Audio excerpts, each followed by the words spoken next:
Christmas అంటే ఏంటండి? జ్ఞానం. లోక జ్ఞానం కాదు, దేవుడిచ్చిన జ్ఞానం. ఏ జ్ఞానం అండి? లోక జ్ఞానం వేరు, దేవుని జ్ఞానం వేరు. లోక జ్ఞానం అయితే జరిగేదే తెలుస్తుంది మనకి.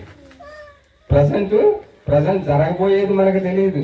దేవుడిచ్చిన జ్ఞానం అయితే జరగబోయేది కూడా దేవుడు మనకి బయలుపరుస్తాడు. అది ఎవరికి? జ్ఞానులకు బయలుపరుస్తాడు, తూర్పు దేశపు జ్ఞానులు. అంతేకాకండి ఇక్కడ ఇంకేమనుకున్నారండి? ఇడిచిపెట్టేద్దాం అనుకున్నారు.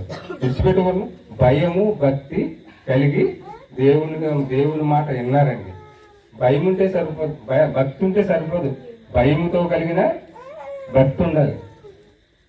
దేవుని ఆరాధించేతను, నేను ఆరాధించేతను, బైబిల్ చదివేతను, వాక్యం చెప్పేతాను, కానీ దాన్ని ఆచరించాలి. భయం అంటే ఏంటండి? ఆచరించడం. దేవుడు అంటే భయం కలిగి ఉండటం. అవునా? తల్లి మాట్లాడేటప్పుడు కొడుకు